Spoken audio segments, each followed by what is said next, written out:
देखो आज आपने दिन में वीडियो देखी। गुरु की महिमा कितनी अपरंपार है। करता करे ना कर सके, गुरु किए सो होए।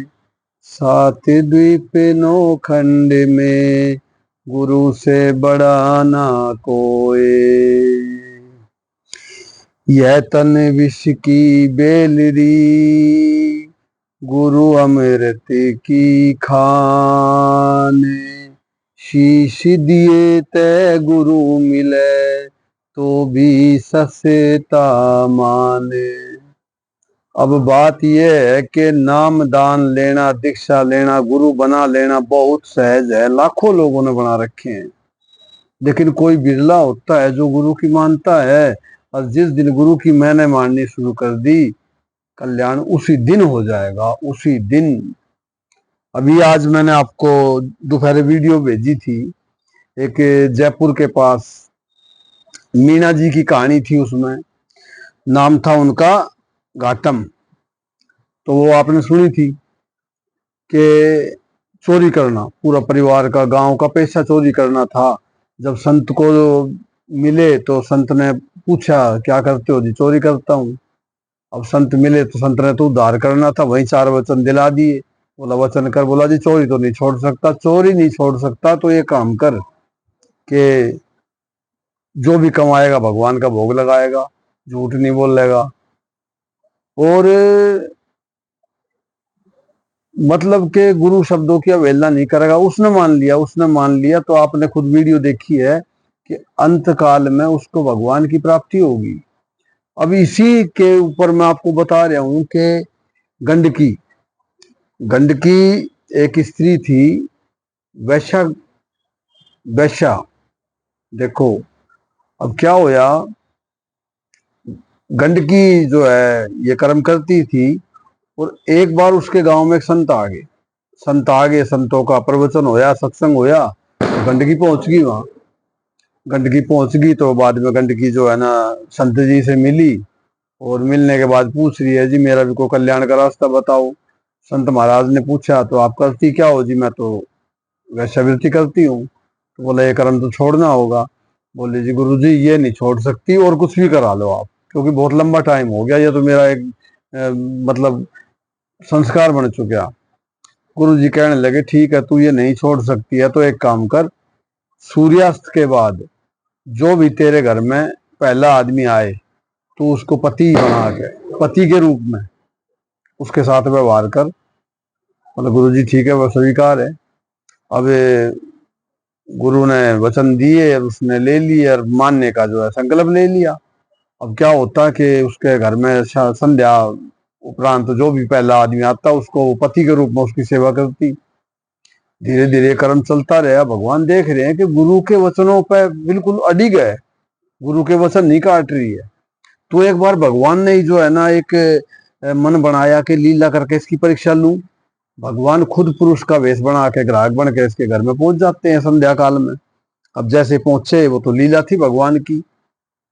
इसने तो पूरी सेवा जो एक पतिव्रता नारी पति की करती है उस तरीके से सेवा शुरू कर दी। अब भगवान की तो लीला थी। वो भगवान रूपी जो पुरुष था, रात को 12 बजे उसके सिर में दर्द हो गया बहुत ज्यादा। अब गंदगी जो है बोली मैं वैद्य लेके आती हूँ। बोल ना ना ना वैद्य मतलब, बस तू मुझसे दूर मत जा, तेरे बिना मैं नहीं जी पाऊंगा, तू बैठी रहे। अब गंडकी साहब पैर दबाए, सर दबाए, वो तो लीला थी। सुबह ब्रह्म मुहूर्त में उस आदमी की मौत हो जाती है। जैसी मौत हुई गंडकी तो रोने लगी, हाहाकार मचा दी उसने। अब मोहल्ला इकट्ठा हो गया, गांव पड़ोस कहने लगे, बोला कमाल की बात है, इस वैश्या का कैसे पति हो गया ये?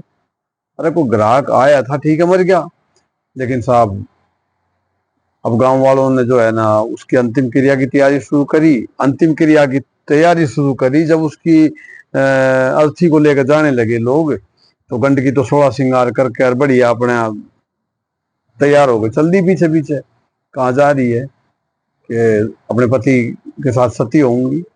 लोग कह रहे पागल होगी क्या ये? अंतिम संस्कार के लिए ले गए, चिता सजाई, चिता पे जैसे शव को रखा और अग्नि प्रज्वलित करने की तैयारी करने लगे। गंडकी चिता पर बैठ गई। बोला खबरदार किसी ने अग्नि प्रज्वलित की तो। अब गंडकी ने भगवान का ध्यान करा, बोला प्रभु मैंने गुरुदेव के वचनों का अगर पालन किया है नियम से तो अग्नि प्रज्वलित हो जाए, चिता में अग्नि प्रज्वलित होगी। लीला चल रही थी, भगवान की परीक्षा थी वो तो। अग्नि प्रज्वलित हो गई, चिता जलने लगी। भगवान ने देखा आंख खोल के कि गंडकी तो टस से मस नहीं हो रही और बैठी है। चिता जल गई, गंडकी का शरीर जल गया। शरीर जल गया, भगवान ने देख लिया परीक्षा में पास होगी। तुरंत एकदम चिता की आग ठंडी और गंडकी का जो शरीर जो जड़ा वो जल के ये लगा लो बिल्कुल स्वस्थ हो गया। एकदम जला हुआ शरीर स्वस्थ हो गया, भगवान के साक्षात्कार हो गया। गंडकी के तो आंखों में गंगा जमुना पानी। और वो दिन था कि वो गंडकी वैसा ऐसी पानी पानी हो गई कि वो पानी के रूप में वो गंडकी नदी बन गई। और वो नदी बनने से पूर्व उसने भगवान से एक वर मांग लिया। उन्होंने कहा मैं तेरी भक्ति पे खुश हूँ, तने गुरु के शब्दों की अवहेलना नहीं करी, मैं बहुत खुश हूँ, वर मांग। तो गंडकी ने क्या वर मांगा कि प्रभु आपका सर जैसे मेरी गोद में था ब्रह्म मुहूर्त से पहले मरणोपरांत, ऐसे ही आपका सर सदा मेरी गोद में रहे। तथास्तु बोल दिया। वो गंडकी नदी के रूप में आज भी नेपाल में है और शालिग्राम भगवान के रूप में सिर्फ उस गंडकी नदी में ही मिलते हैं। ये गुरु शब्दों का पालन करने का परिणाम है। तो हम तो कोशिश कर रहे हैं अपने गुरुदेव प्रेमानंद जी के शब्दों को आत्मसात करें, किसी तरह कृपा उनकी हो तो देखो जी बड़ा महत्व है। बाकी तो आज करवा चौथ है, बहनों ने एक दिन का व्रत किया है, हमने व्रत एक महीने का कर रखा है 15 नवंबर तक। फर्क इतना है कि उन्होंने पति परमेश्वर के लिए व्रत किया है, हमने व्रत किया है अपने प्रभु के लिए, अपने श्याम जी के लिए, अपनी राधा रानी के लिए, अपने गुरुदेव के लिए, अपने त्रिलोक भारती बाबा के लिए। इसी के साथ राधे राधे। हे गुरुदेव प्रणाम आपके चरणों में।